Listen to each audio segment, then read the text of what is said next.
Okay, guys, welcome back.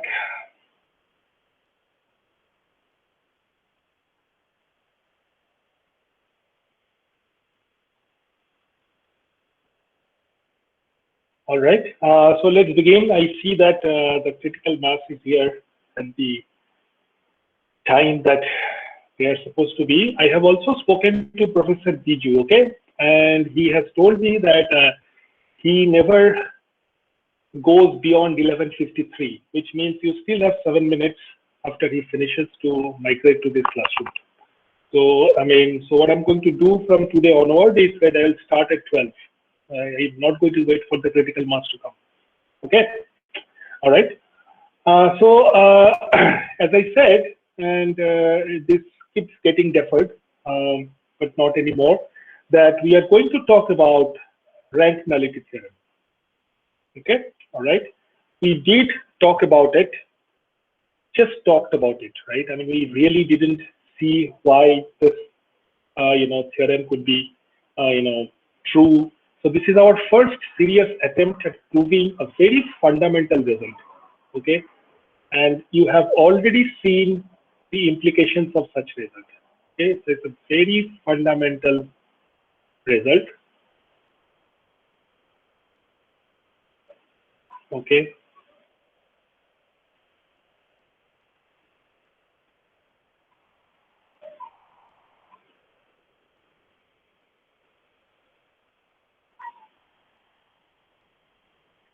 And this says the following, that if there exists a linear transformation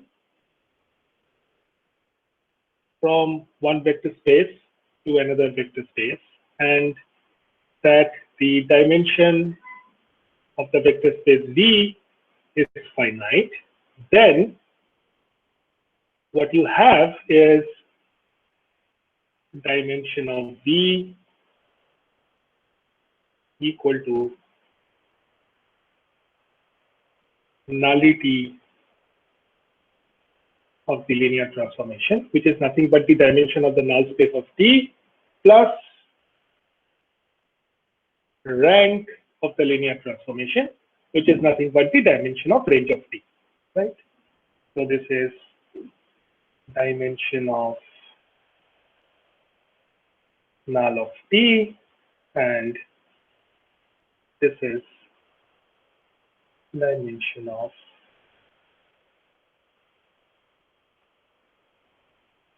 range of T. Okay, we also know that null of T is a subspace of V and range of T is a subspace of W. Okay, we know this.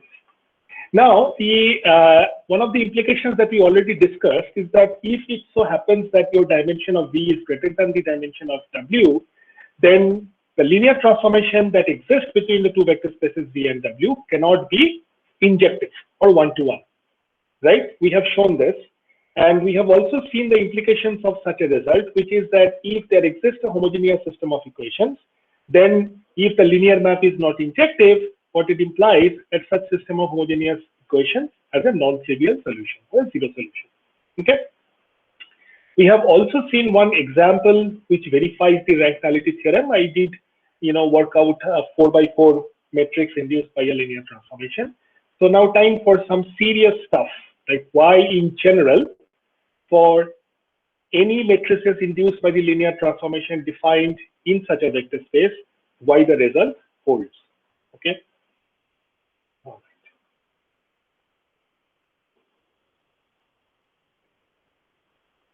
So let's begin. Okay.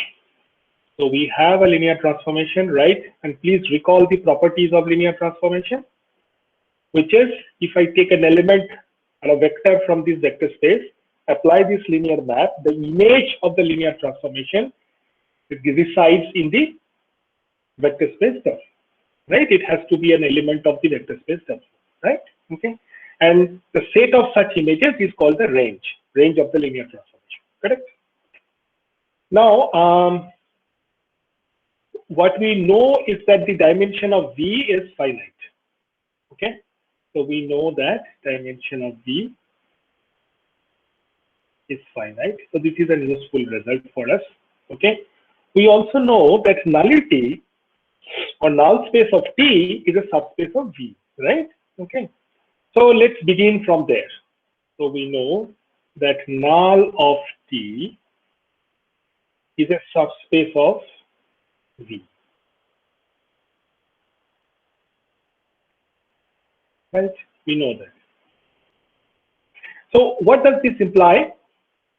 That if V is finite dimensional, then null of T being a subspace of V, null of T will also have to be finite dimensional, right?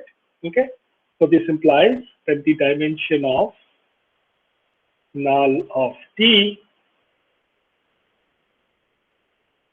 is also finite. And let's assume by construction, let's say what this implies. Let's say that there is a set of linearly independent vectors in null of T that spans null of T itself, right? Okay, all right. So there exists a basis set, right? That's what it implies. This implies that it exists a basis set of null of T. Okay, so what I do is that I construct a basis set. Let's construct a basis set.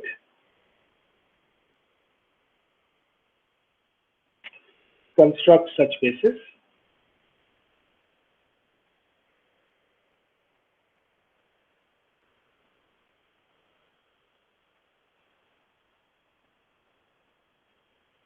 Where n is finite, right? Okay. And since it's a basis, it spans null of T and it's also a linearly independent set, isn't it? Okay.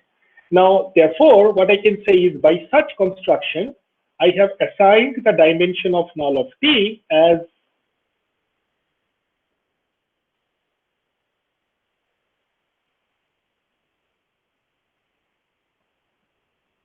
M, isn't it? Straightforward to follow because there are M linearly independent vectors and the length of your basis set defines the dimension of the vector space, right? Correct? Okay.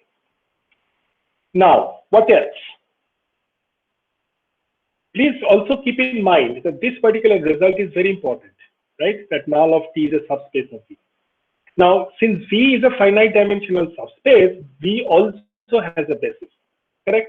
Now, null of T being a subspace of V also has a basis, and that basis by construction is U1 through UN, right? What else do we know about basis of subspaces and basis of the corresponding vector space? We did talk about a result, right? Do you recall?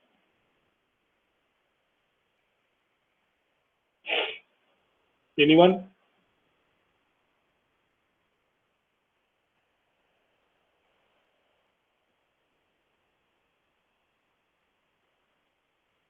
Okay. So Sunil says it can be extended. Extended to what?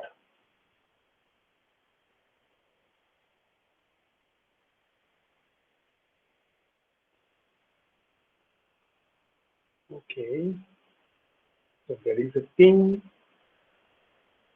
can be extended to the basis of, very good. All right. So this can be extended to a basis of V. So naturally, the length of such a basis set, because we assume that null of T is a proper subspace of V, right? So the length of such a basis space set is greater than the length of the basis set that the subspace contains, right? So by virtue of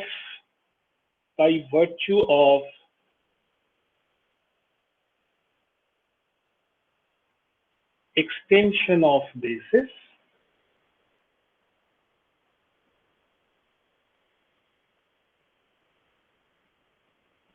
what we can say is that I can construct a basis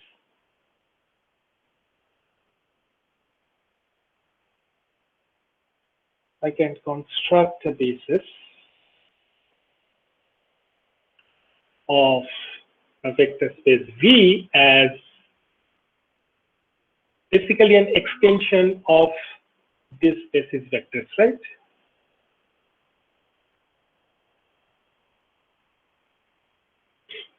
Now let's call this W1.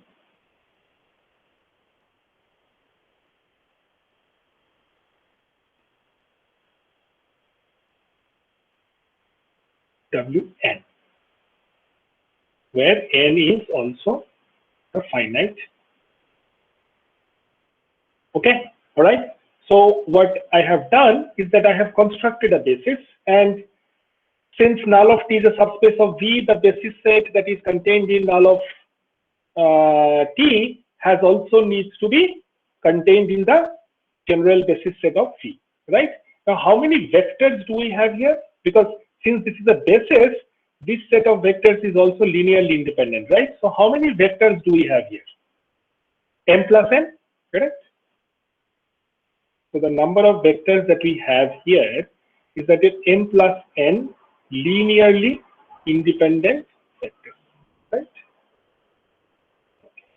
Since we have m plus n linearly independent vectors, what I can immediately conjecture is that by construction, the dimension of V is nothing but m plus n. Okay.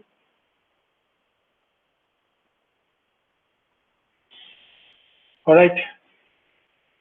Okay. Now, what do I need to show? I need to show that the dimension of V is nothing is equal to dimension of null of T plus dimension of range of T.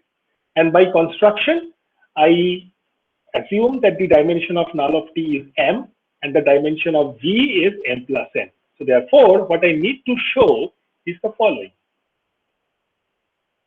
I need to show that the dimension of range of T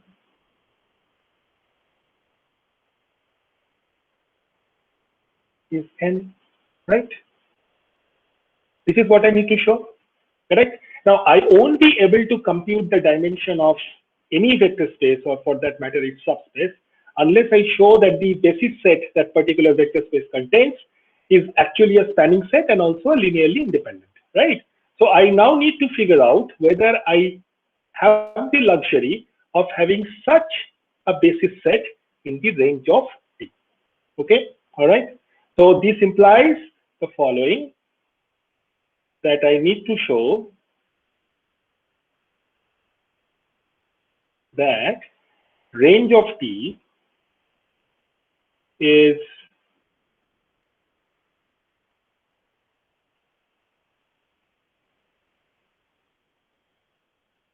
finite dimensional, and what else? That the dimension of range of T is N, right? Okay.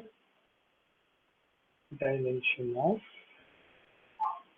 range of T is N. Okay. So in other words,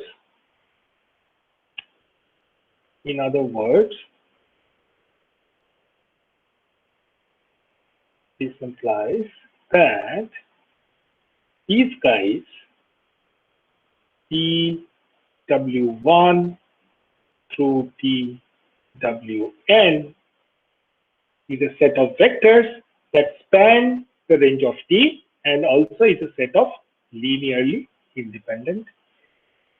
Now, where does this TW1, TW2, TWN come from? Because guys, I mean, I have this set of vectors in V, right? U1 through UM and V1, W1 through WN. All of these guys, they live in V. Now I have a linear transformation. So if I go here, I have a linear transformation that takes all my vectors that live in V to its image space, which is in W. So therefore, if I apply the linear transformation on each one of these vectors, such as TU1, TU2, TUM, in particular TW1, TW2, TWN, they should be in W, right? Not only in W, the range of T should also contain these vectors by construction. Okay, all right. So the first thing that I need to see is that whether this set of vectors,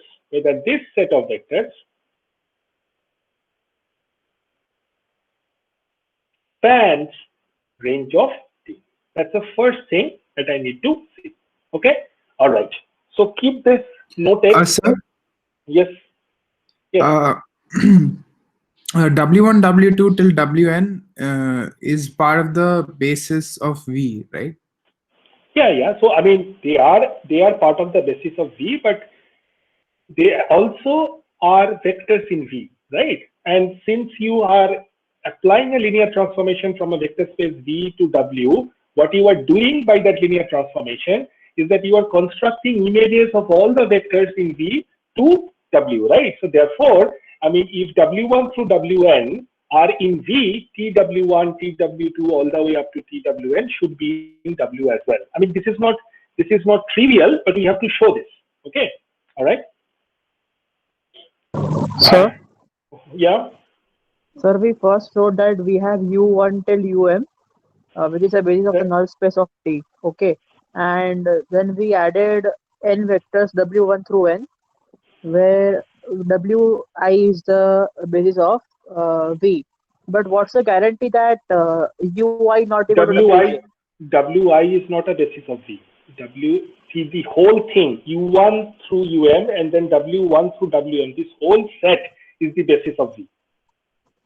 Okay? Okay, but why did we add just n vectors? Why not n minus 2 vectors, or why? So, like, what was the? that is by construction. Because see, you otherwise how are you going to show this? I mean, you have to take some finite number, right? So I began by constructing a basis of the null of T because I know the null of T is finite dimensional. So I assumed that the dimension of null of T is n, right? Okay, and therefore U1 through UM is a set of basis vectors that live in the null of T, right? Now, since null of T is a proper subspace of V, then the basis of null of T can be extended to a basis of V. So I added some vectors. Now, if you don't like W1 through Wn, you just use W1, W2 to Wn minus 2, whatever, it doesn't matter, right? Okay, so But at the basically, end, yeah, let me we finish. assume that dimension of these. Let me Yeah. let me finish. Okay. So whatever, so by virtue of your construction, you will come up with a cardinality for the dimension of V. Now the way I construct it is the cardinality comes out to be m plus n, right? If you do it in some other way, the cardinality will come out to be m plus n minus 2 or whatever. It doesn't matter. But correspondingly, your what you need to show about the dimension of the range of T will change. Okay. All right. So this is just a Yes. construction. Okay. All right. Okay. All right. So this is what we need to show because I need to first save these and delete this. So this is uh,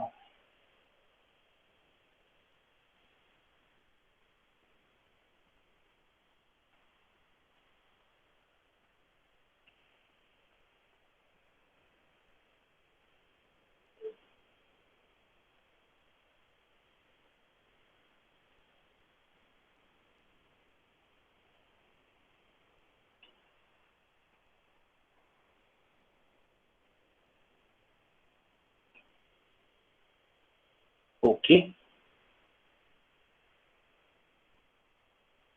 All right. So now just recall, just for continuity, that what we need to show is that the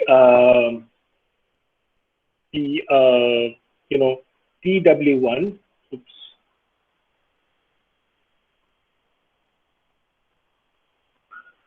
TW1, TW2, TWN is a linearly independent spanning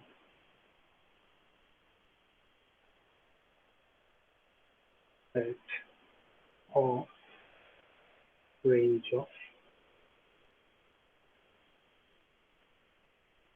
Okay.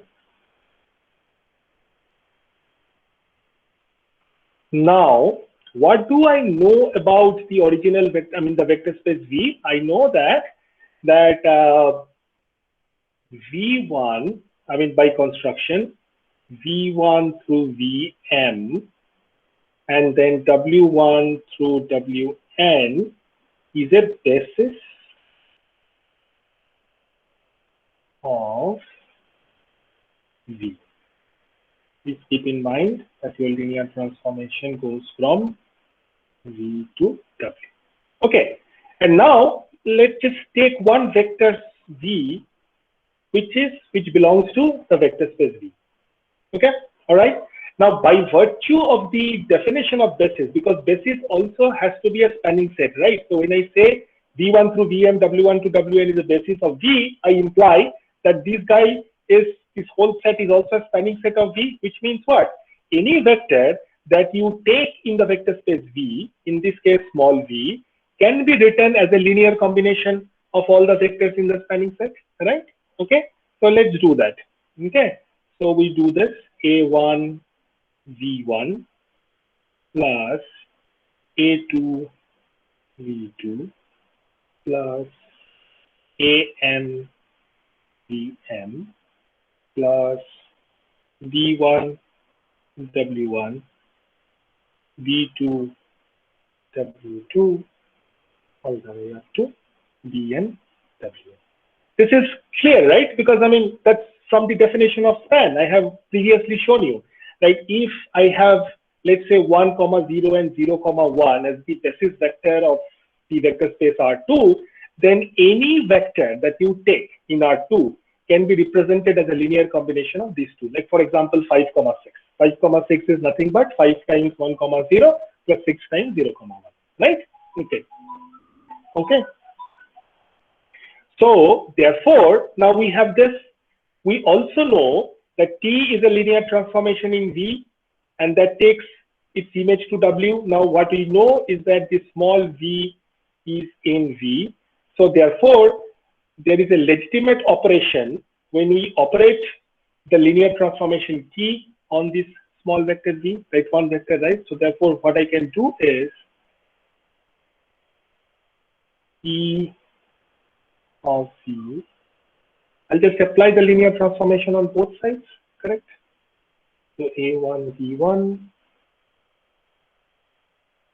AM VM plus V1 W1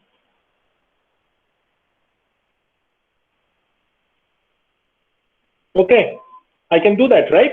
And then by the property of the linear transformation, because linear transformation has two properties, right? I mean, you know that T of A1 V1 plus A2 V2 is nothing but A1 T1 plus A2 A1 T V1 plus A2 T V2. I can extend this to any set of vectors as long as they are finite. So therefore, I can rewrite this in the following manner.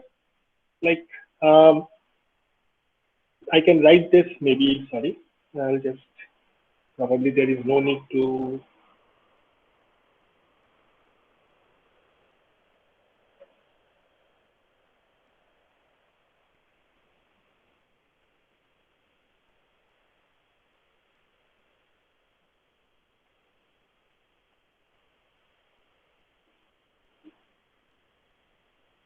So let's just write it in the following manner.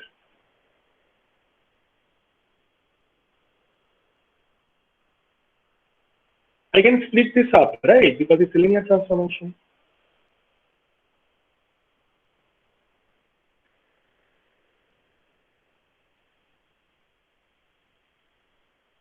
Now, guys, can you tell me what this is? 0. Hmm? 0. Why? They were the null space vectors. Correct, correct. Because V1 through Vm is in the null space of T, right? And so therefore, this is just the zero vector, correct? Very good, excellent. So this is zero vector. So what I'm left with is this. Now, I mean, once again, by exploiting the property of the linear transformation, what I can do is, I can rewrite this in the following manner.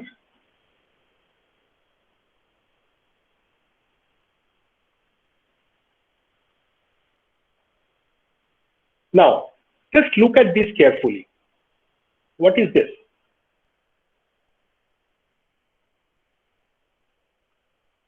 And also tell me what is this.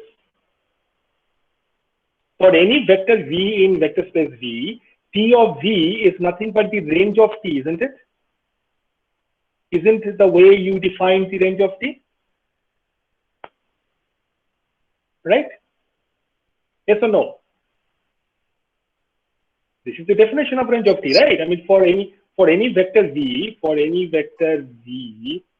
in capital V, such that you have a linear transformation that goes from V to W.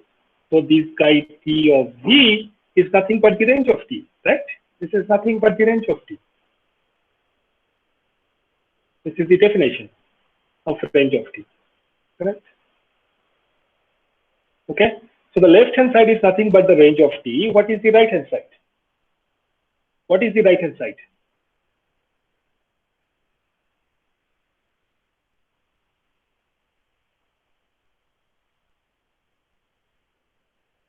What do you see in the right hand side? Do you see a linear combination of TW1 through TWN? Now, what is your individual TW1? Isn't it a vector? Like when you apply a linear transformation on a vector, column vector, what do you get back? You get back another column vector, right?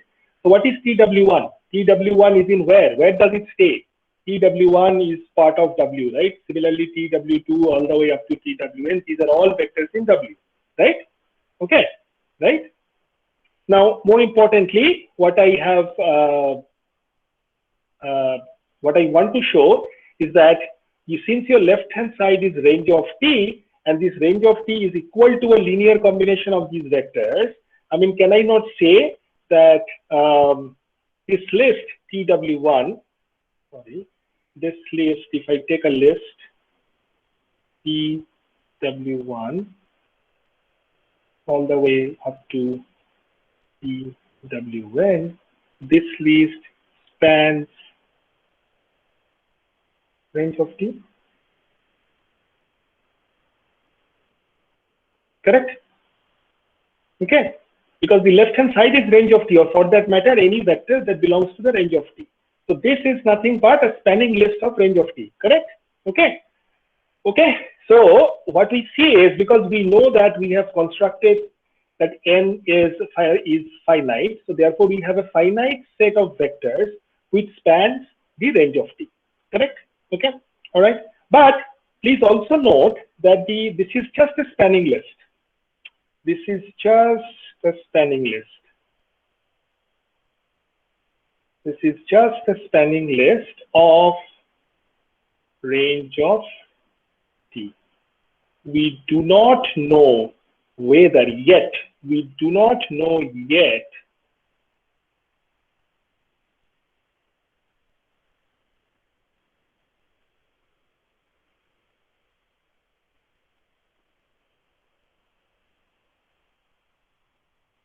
if this is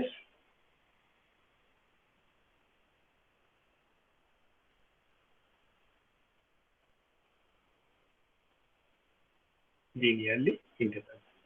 We don't know this yet, correct? But if we are able to show that this list of vectors TW1 through TWN is also linearly independent, what does it do for us? It proves us that the basis of the range of T is TWI, Correct. And the dimension of range of T is? thus N. Yes, that is exactly what we want to show, right? So if we are able to prove this, then we are done, right? So if we show this to be true, then we show that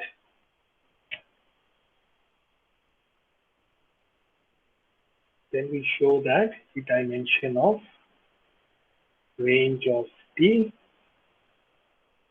is nothing but, okay, which is what we wanted to show in the first place, right?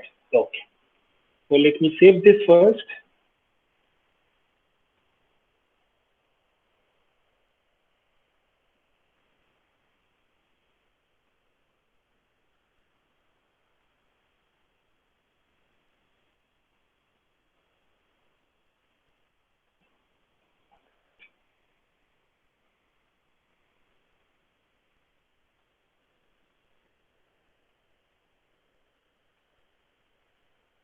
Okay.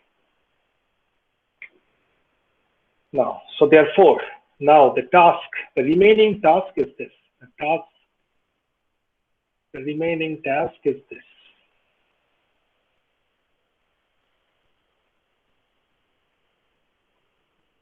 We need to show that TW1 to TWN is linearly independent.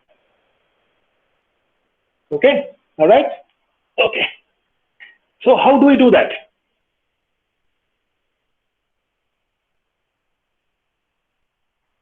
You recall the definition of linear independence, guys? How do we do this?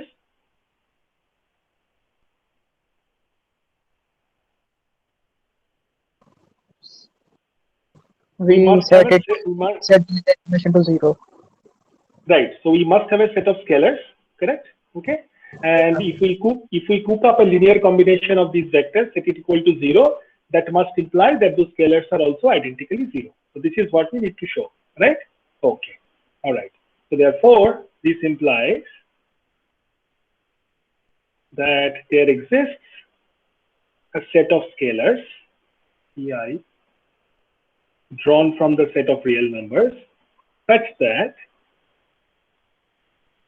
you know, P1, PW1, Pn, PWN equal to 0 would imply that all of these guys would be okay. All right. Okay. Okay. So we begin by assuming that this relation holds good. This particular equation holds good. That C1 TW1 plus all the way up to Cn TWN holds good, right? Okay. So what does that mean? By virtue of the linear transformation property,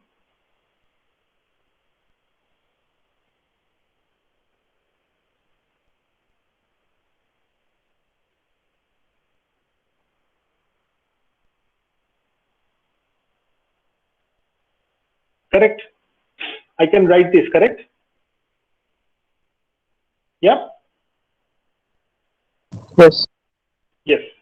But what is this?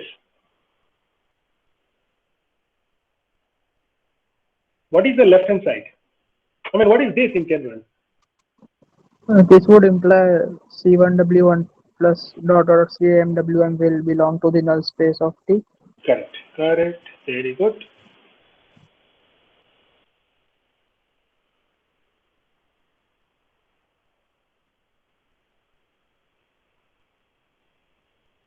By definition of null space, this implies, okay, very good.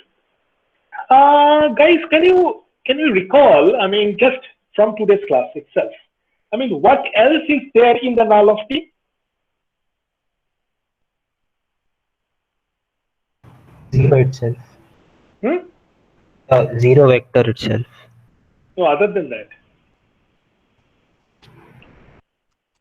V1 through Vn. V1 through Vm, isn't it? Yeah. Why? Because that's how we constructed it, right? Because if you recall, guys, null of T is a subspace of V no matter what, and the subspace of V is a finite dimensional, and the V is a finite dimensional space, right? So therefore, the subspace of V, which is the null of T, is also finite dimensional. And we began by constructing that there exists a set of vectors in the null of T, right? And what did we call those vectors? We call those vectors as V1 through Vm. Correct? Okay. So we also know by construction, by a priori construction of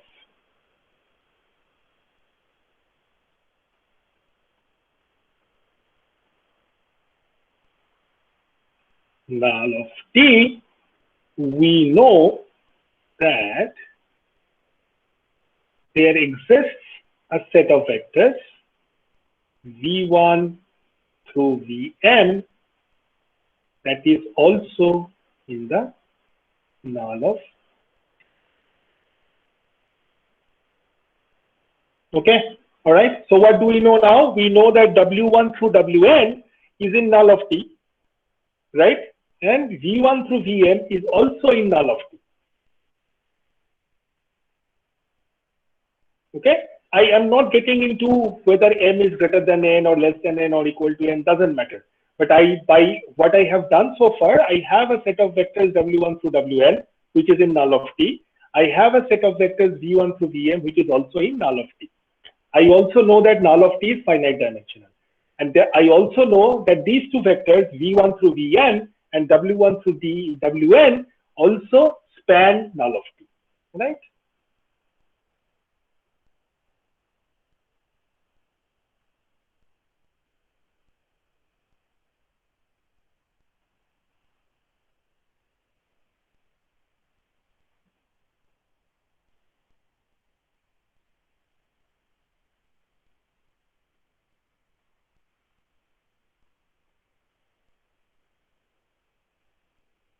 Okay.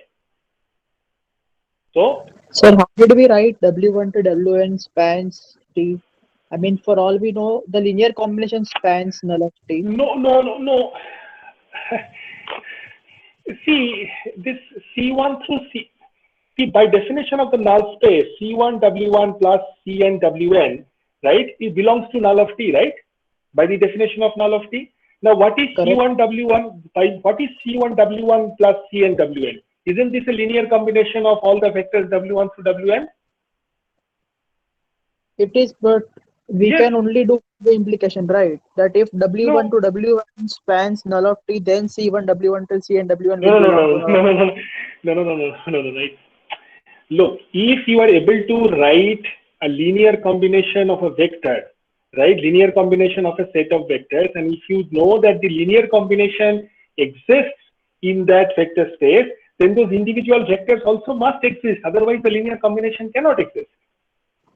Okay. Oh yes, All right. yes, correct. Yeah. It's trivial, right? Yeah. So okay. So we are okay with this. So we have two sets of vectors and both span null of T. What does that imply is that a linear combination of these vectors set V1 through Vm and a linear combination of these vectors set W1 through Tn will also be in null of T. Now, since null of T is just one vector space, right? I mean, you cannot arbitrarily have multiple vector spaces. This is just one vector space, and the linear combination of both set of vectors are in the null of T. Then what can we logically write? Can we not logically write that? Let me say this. Okay. What we can logically write is that C1 W1 plus Cn Wn, which is the linear combination of all the vectors W1 through Wn, and a linear combination of all the vectors V1 through Vn, right? They must be same, equal, right? Because both of them, so if you pick a vector in null of T, right? Let's say you pick an arbitrary vector, let's say I pick an arbitrary vector X in null of T.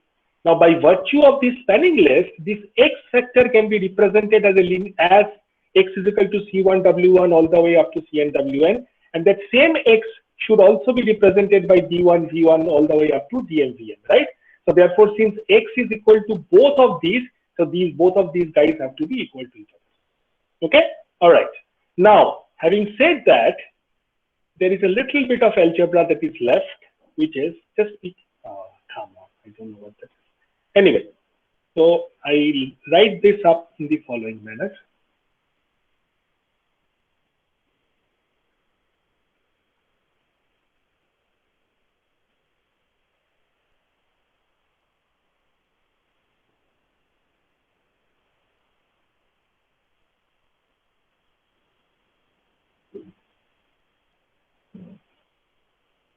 I can do that, right? So before we go ahead, just one question. We have C1 sigma Ci Vi equal to 0, right? Transformation of That sigma. is the assumption, because we Right. set these scalars. Yeah. Right. So how can we for sure certain say that it spans the entire null of T? It can, for all we know, span a subspace of null of T, like just a few of those. No, because the definition, look at the definition, right? If a T of this linear combination is equal to 0, that means C1, that by definition, C1W1 plus C2W2 plus all the way up to CNWN. By definition, that is in null of T. Now, if something is in null of T, it implies by default that it is in the span of null of T, right? All right, it is in. Okay, thank you. Yeah, definitely. Okay, all right. Now, let's look at these guys. Okay, let's look at this equation. Now, what is it that we know about this vector space? Let me write it on the side. I don't want to write it here.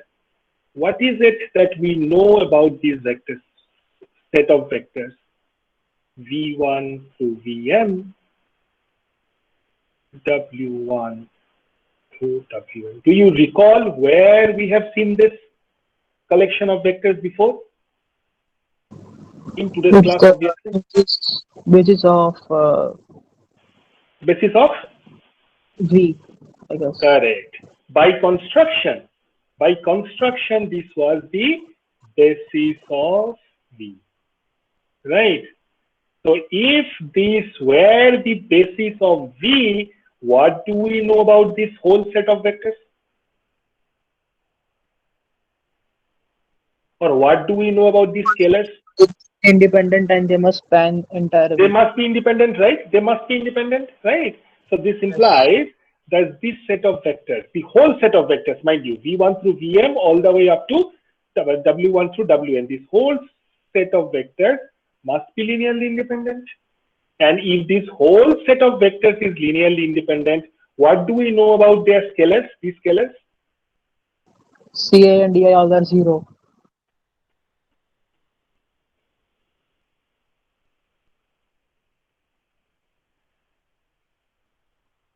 All of these are 0, right? I don't care about these guys anymore.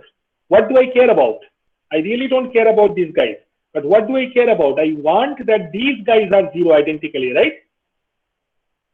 Correct? So am I able to show that the C1 through Cn, all of these guys are 0? Correct? Now let's go back to this relation. Let's couple this up with this. Okay. So I started by assuming that C1 TW1 plus all the way up to Cn TWN equal to 0.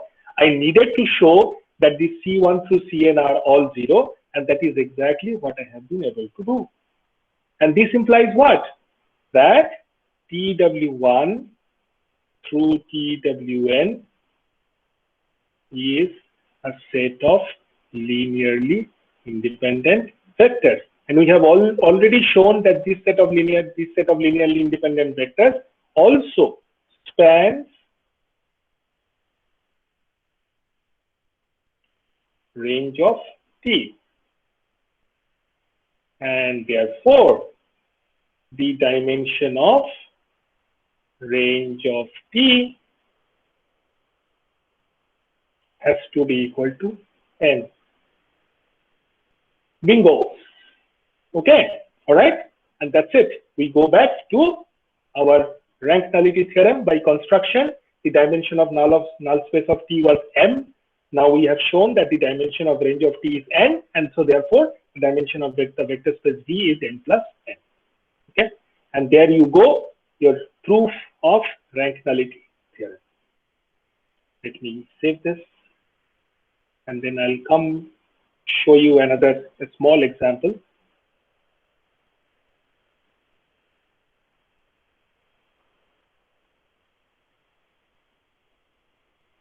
Okay.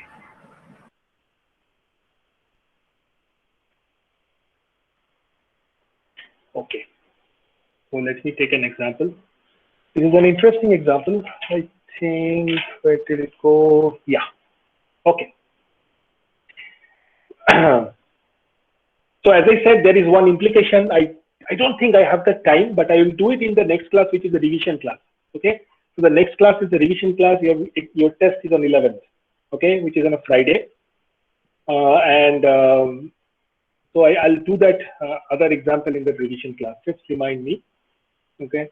And the result that I wanted to talk about was this, that if T is a linear transformation from a finite dimensional vector space V to another finite dimensional vector space W, and the dimension of both V and W are equal to N, and the dimension of V is less than dimension of W, then the transformation cannot be an onto transformation. It can be subjective.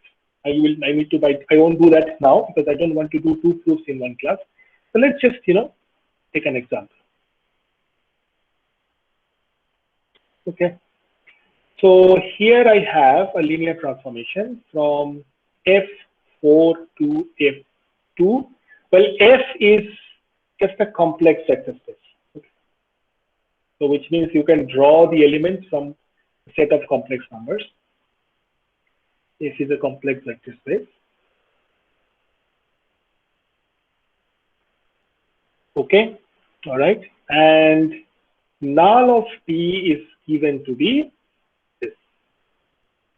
Null of T is defined as a set of vectors x1, x2, x3, x4 in F such that x1 equal to 5x2 and x3 equal to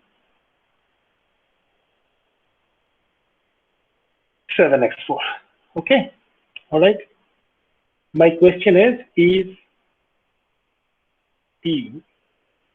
surjective?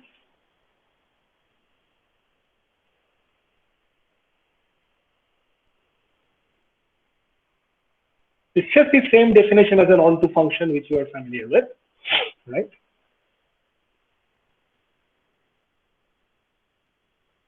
Okay. So just to begin with, let's assume that V equal to F4, right? And so therefore dimension of V is 4, right? W is F2, and so therefore the dimension of W is 2, right? Okay. We also know that range of T is a subspace of dimension of V. So therefore, what we know immediately right away, that the dimension of null of T, dimension of null of T should be less than equal to 4, correct? Right? And dimension of range of T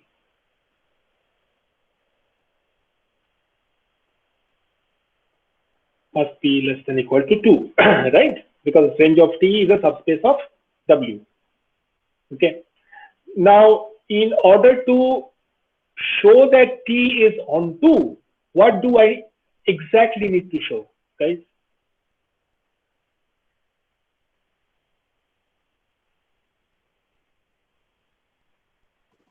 Dimension of range of T is equal to 2.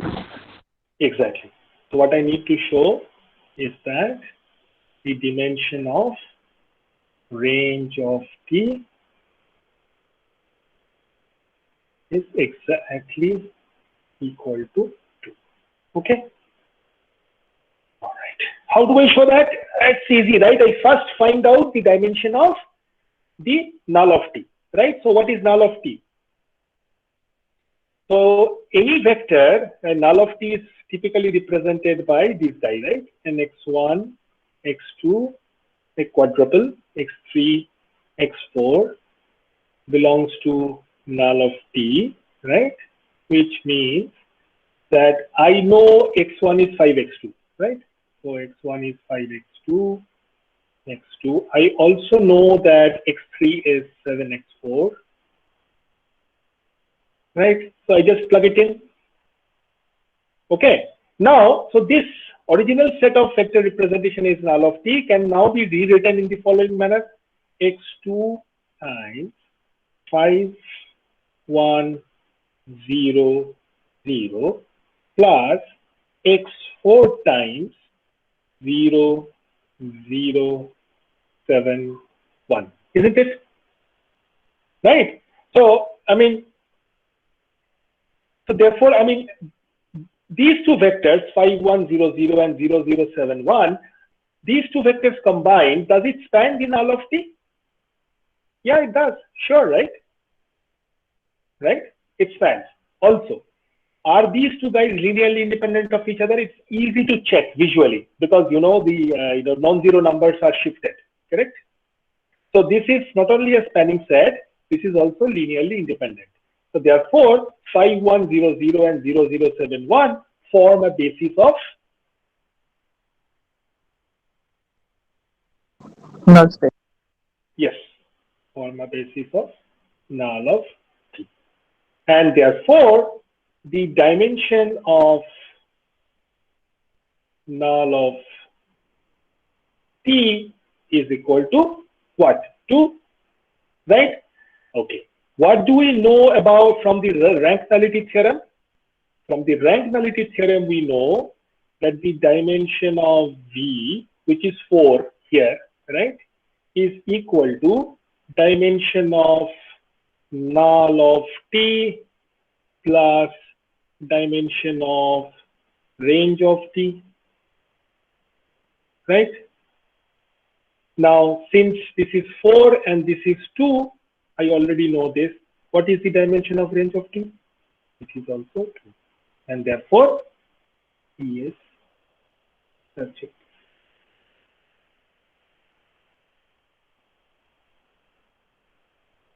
Okay. Okay. Now it's for you to think a little that, I mean, what is the implication of if a linear map is an onto map? What is the implication of such a linear map? Where can you use such linear maps?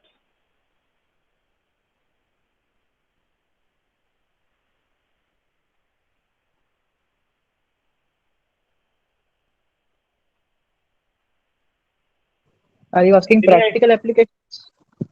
Yeah, of course. Maybe maps where you need to find from A to B paths, but again, for that, the dimensions will be same of both.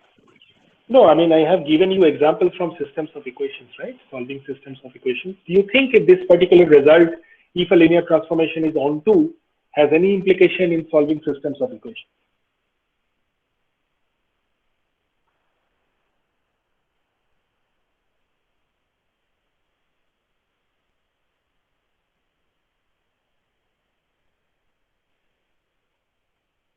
Just think about it, okay? All right? Okay? So let me save this.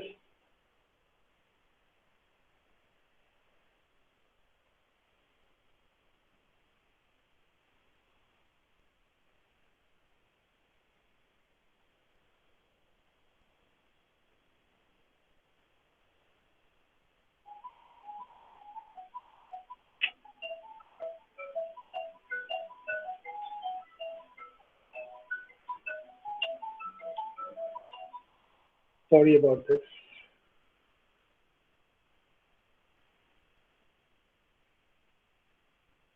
Okay.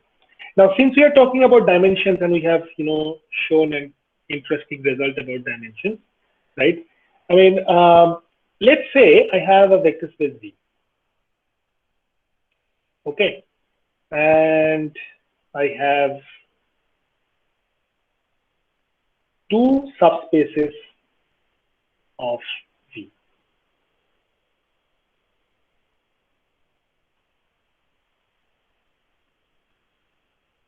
V is obviously finite dimensional. V is obviously finite dimensional, right? And so therefore U1 and U2 also are finite dimensional.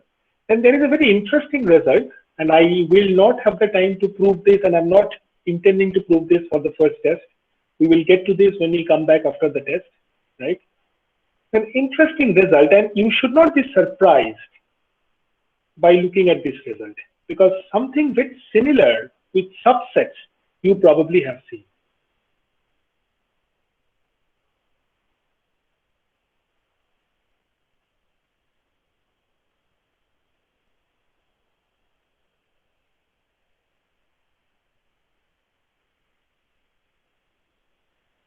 You already know that we have discussed this, right? that if there are two subspaces of a vector space, then the intersection of such subspaces is also a vector space, right? Now, this particular result is, I mean, why I wanted to invoke this result is that if you recall, we talked about, I mean, just very briefly touched upon support vector machines, which most of you are already familiar with. And you know that how after classification, the vectors in the support vector machine are aligned on either side of that width, right? Which is a generalization width, right? And what happens is after the vectors are aligned, you actually have vectors belonging to one particular space, and you have a set of vectors which are orthogonal to those vectors, and they are separated by those margins, right? Okay. So in this context, you probably also recall that if I have a vector space U, which is a subspace of V, right? Its orthogonal component U transpose is also a subspace of V, right? And not only that, that when I take the union of these two, I mean, not a union, a direct sum of these two, and direct sum implies that when you take the algebraic sum of the subspace and the other subspace U transpose, you actually get back the entire subspace, right? And the intersection between the two is empty, right? The intersection, so if you think of that support vector machine visualization, you will see in the intersection of those two vector spaces, there actually should not be any training examples, right? So that for you to train the classifier correctly, so that intersection has a region of confusion, and that has to be null, empty, absolutely empty. Otherwise, you wouldn't know what particular level you would assign to that particular training example, right? Okay. So, I mean, if you have such an intersection which is empty, then the dimension of U intersection U transpose is going to be null, right?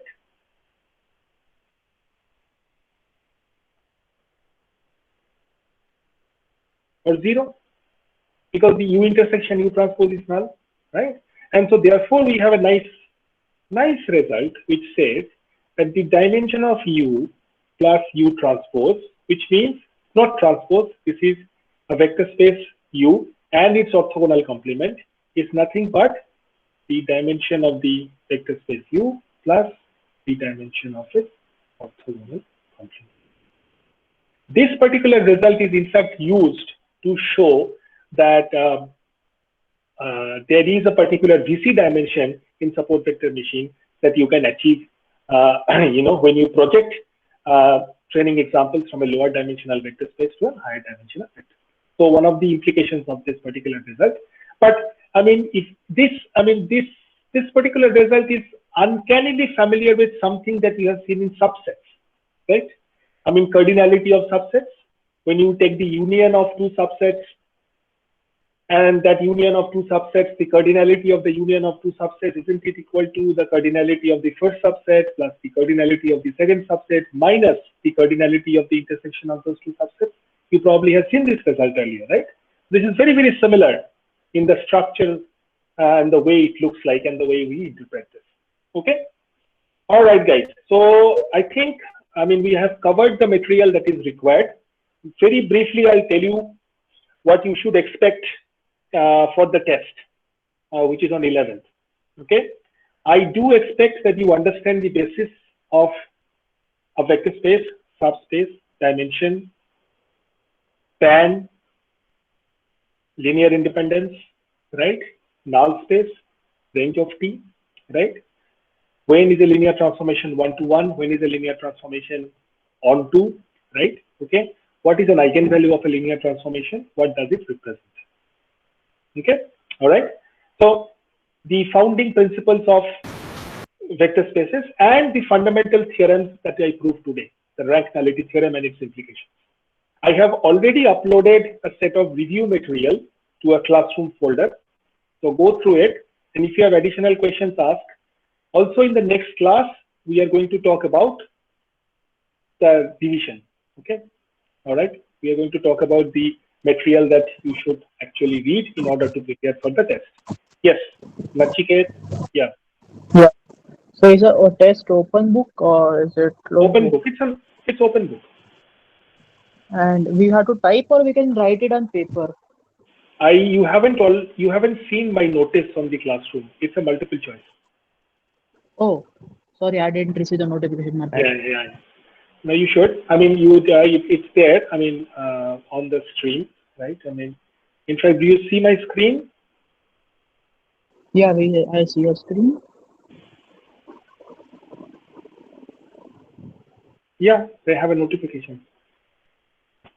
No, I didn't get the phone notification. Okay. I don't know myself. Alright. Sorry, sir. Okay. No problem. Okay. All right. So we'll discuss more about the test in the next one. Okay. All right. Also, sir, what do you mean by transpose of a space? You Not transpose. transpose. It's an orthogonal complement. Sorry. It's not a transpose.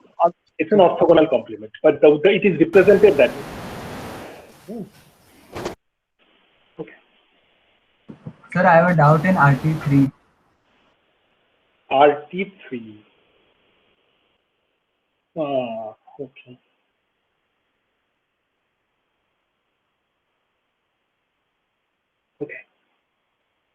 Okay. Sir, so we are saying that V1 to Vm and W1 to Wn both span null of T, right? Mm-hmm. So it means that either the set V1 to Vm is linearly independent, or W1 to Wn is linearly independent, or M equal to N, right? It could be, yeah. Mm-hmm. Because if M is not equal to N, then there are some vectors additional in V1 to Vm or W1 to Wn that form that could be removed to form basis, right? Yep. Since V1 to Vm is linearly independent, and even W1 to Wn is also linearly independent, so that means that M equals to N, right? No, W1 to Wn linearly independent where? I mean, we don't know that. W1 to Wn, we don't know that. We just know that W1 to Wn is just a spanning set of the null of T. Oh, okay. Okay. All right. Mm-hmm. Thank you, sir. Okay. Yeah. Sir, your syllabus doesn't mention inner product. If the syllabus does not mention inner product, just let me take a look. Then you don't need to worry about it. Okay, sir. Probably, And the wait a minute. If you have to calculate eigenvalues, you have to take inner product, right? for eigenvalues, I mean, we can do it without inner product also, right? That's not the way I want you to do it, right? Okay. And the exam will be completely MCQs, 100% MCQs? Yeah, 100% MCQ, but you need to work out things. Okay? Yeah. Okay, sir. Thank you.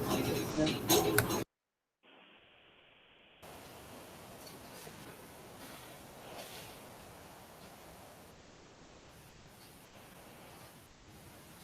Okay, guys. Thanks. I'll just stop recording.